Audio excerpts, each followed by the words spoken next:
Hi! Hello, and welcome to the Daily Almanac for June 18th. So, let's get started.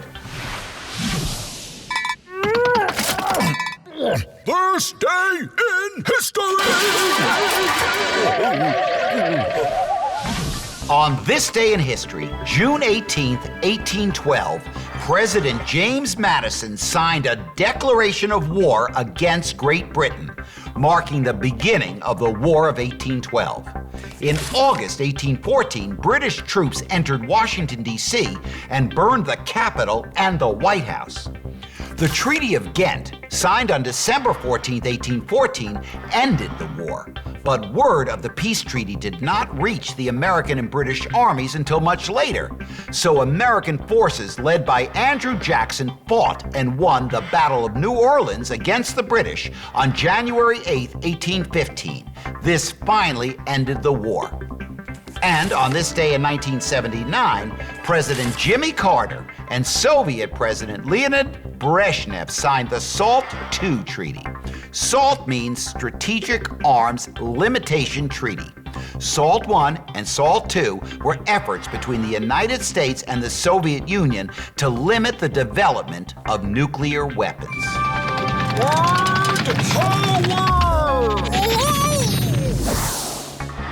Today on Word Power, we're going to talk about the word hockey. We all know that hockey is a sport played on ice with a puck and hockey sticks, right? Well, many believe that the word hockey originally comes from the Old French word hoc, which means shepherd's staff. If you think about it, a hockey stick does look like an upside-down shepherd's staff, doesn't it? Over the years, hockey has also been called hurling and shinny. Ooh, extreme.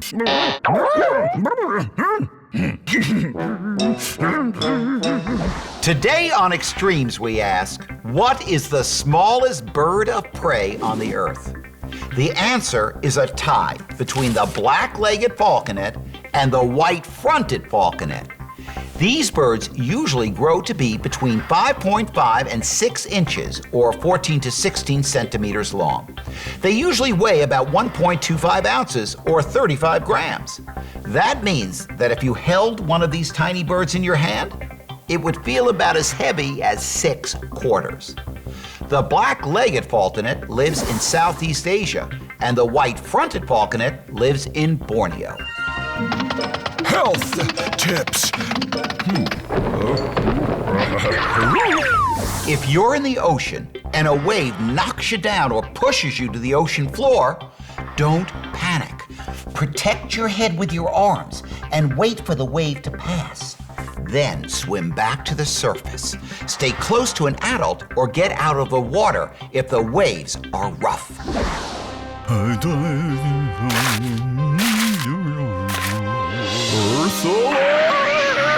When you're picking up your room, do you ever put clean clothes in the laundry basket instead of refolding them and putting them back in your drawer? Americans use a lot of energy and water washing clothes. In fact, the average American family does 400 loads of laundry every year. That means that families in the U.S. use up to 24,000 gallons or 90.84 kiloliters of water every year just for washing clothes. But that's as much water as you'd need to fill up a swimming pool. Next time, make sure that you're only washing the clothes that are actually dirty. Well, that's all the time we have left today for Daily Almanac. Thanks for stopping by, and I hope to see you tomorrow.